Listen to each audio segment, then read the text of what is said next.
Shifting over to co-working for a moment, with your involvement in Make offices, you've seen firsthand the rising demand for co-working over the last 5 years.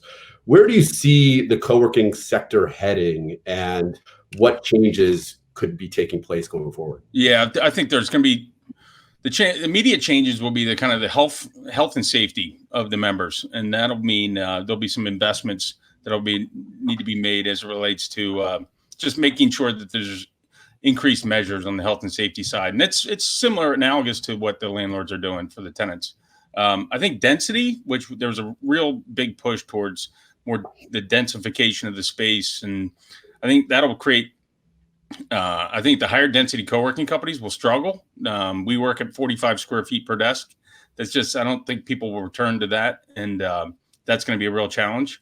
I do think one of the bigger changes will be the modifications of the structuring of these of the leases. I don't think moving forward, there will not be lease agreements in the traditional sense. I think it's more, it'll certainly and it already was heading towards where more management agreements will be in place, or participating leases that Industrious had already for the last year pivoted and started pursuing just management agreements, no leases.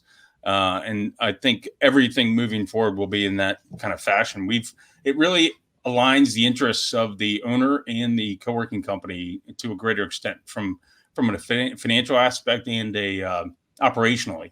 So like financially, there is a significant amount of overlap of services of costs between the co-working company on a floor or two, and the overall building services. So there's overlap and kind of wasteful spending, whether it's cleaning, staffing, et cetera. And as it relates to for the operationally, like you want in order for co-working to be the true amenity for an asset, which landlords are really interested in having a flexible offering within their portfolio, in order to really take advantage of that, there needs to be an incentive for the landlord to participate in the upside of driving people to the co-working, and also for the co-working to drive people into the rest of the asset. So I think that is significant, and that'll continue to adjust where the world's heading. I think it was already heading in that direction. This certainly accelerates things. I think it moves it from a 10-year horizon to a 3-year horizon.